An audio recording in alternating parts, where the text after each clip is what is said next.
ಅಣ್ಣ ತಗೋ ಕಾರಿ. ಇದೆಲ್ಲಿ ತಗೊಂಡೋಗಿದ್ದವ ಕಾರ್ನ? ಹಂಗೆ ಒಂದ್ ರೌಂಡ್ ಹಾಕೋಣ ಅಂತ ತಗೊಂಡೋಗಿದ್ದೆ. ಫುಲ್ ಟ್ಯಾಂಕ್ ಮಾಡಿಸ್ಬಿಟ್ಟಿದೀನಿ ತಗೋ. Full tank? ನನ್ ತಂಗಿಗೆ ಇಷ್ಟೊಂದು ಒಳ್ಳೆ ಬುದ್ಧಿ ಬಂದ್ಬಿಡ್ತಾ? ಹೌದು, ಹಂಗೆ ಒಳ್ಳೆ ಬುದ್ಧಿ ಬರ್ತಾ ಇರುತ್ತೆ, ನಿನ್ ಪುಣ್ಯ ಅನ್ಕೋ. ಆದ್ರೂ ನೀನ್ ಫುಲ್ ಟ್ಯಾಂಕ್ ಮಾಡ್ಸಿದ್ರೆ ನಿಜ ನಂಗೆ ನಂಬಕ್ ಆಗ್ತಿಲ್ಲ ಕಣವ. ಹಂಗೆ ಒಂದ್ ರೌಂಡ್ ತಗೊಂಡೋಗಿದ್ನ, ನೋಡಿದ್ರೆ ಕಮ್ಮಿ ಇತ್ತು, ಇರ್ಲಿ ಅಂತ ಹಾಕ್ಸ್ಕೊಂಡ್ ಬಂದೆ, ಪಾಪನ ಬಣ್ಣ ಅಲ್ವಾ. ಆದ್ರೂ ಫುಲ್ ಟ್ಯಾಂಕ್ ಮಾಡ್ಸ್ಕೊಂಡ್ ಬಂದಿಯಲ್ಲ, ಖುಷಿ ಆಯ್ತು ಕಂಡ್ಬಿಡವ. ಹಂಗೆ ಖುಷಿ ಪಡು. ಖುಷಿ ಪಡ್ದು ಇರಕ್ಕಾಗತ್ತಾ? ಇದೇನವ ಇದು 6,000 ರೂಪಾಯಿ ಕಾರ್ಡ ಕಟ್ಟಾಯ್ತು ಮೆಸೇಜ್ ಬತ್ತೈತೆ? ಅಯ್ಯೋ ಶಿವನೇ, ಒಳ್ಳೆ ಕಥೆ ಇದಲ್ಲ. ನಿನ್ ಕಾರ್ಡ್ ಇದ್ಮೇಲೆ ನಿನಗೆ ಮೆಸೇಜ್ ಬರೋದು, ನನಗ್ ಬರುತ್ತಾ? ನನ್ ಕಾರ್ಡ್ ನನ್ ಕಾರ್ಗೆ ಡೀಸೆಲ್ ಹಾಕ್ಸ್ಕೊಂಬ. ಅಯ್ಯೋ ದಡ್ಡ ನಮ್ಮ ಅಣ್ಣ ನೀನು. ಡೀಸೆಲ್ ಯಾರು ಹಾಕ್ಸ್ಕೊ ಬರ್ತಾರೆ? ನಾನ್ ಪೆಟ್ರೋಲ್ ಹಾಕ್ಸ್ಕೊ ಬಂದಿರೋದು.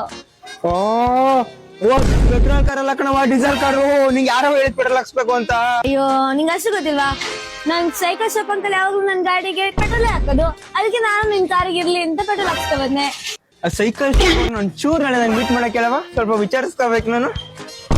ನಾಳೆ ಎಲ್ಲ ಬರಕ್ಕಾಗಲ್ಲ, ಅವ್ರು ಫುಲ್ ಬಿಸಿ ಇರ್ತಾರ ನಾಳೆ. ಅಂತ ಮಹಾನ್ ಘನಕಾರ್ಯ ಕೆಲಸ ಏನಾಯ್ತಂತವ?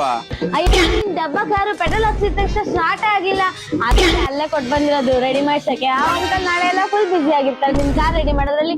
ಇನ್ನೆಲ್ಲಿ ಬರ್ತಾರೆ? ನೀನ್ ಡೀಸೆಲ್ ಕರಿ ಪೆಟ್ರೋಲ್ ಹಾಕ್ಸಿದ್ರು ಬೇಜಾರಾಗ್ಲಿಲ್ಲ ಕಣವ, ಅವ ಇಂತ ಕೊಡ್ಬಂದ ಎಲ್ಲಕ್ಕಿದ್ ಬೇರೆ ಎಂಟ್ರಿಸ್ತಾ ನೀವು ಕೊಟ್ಕೊಳ್ಬೇಕು ಇವಾಗ.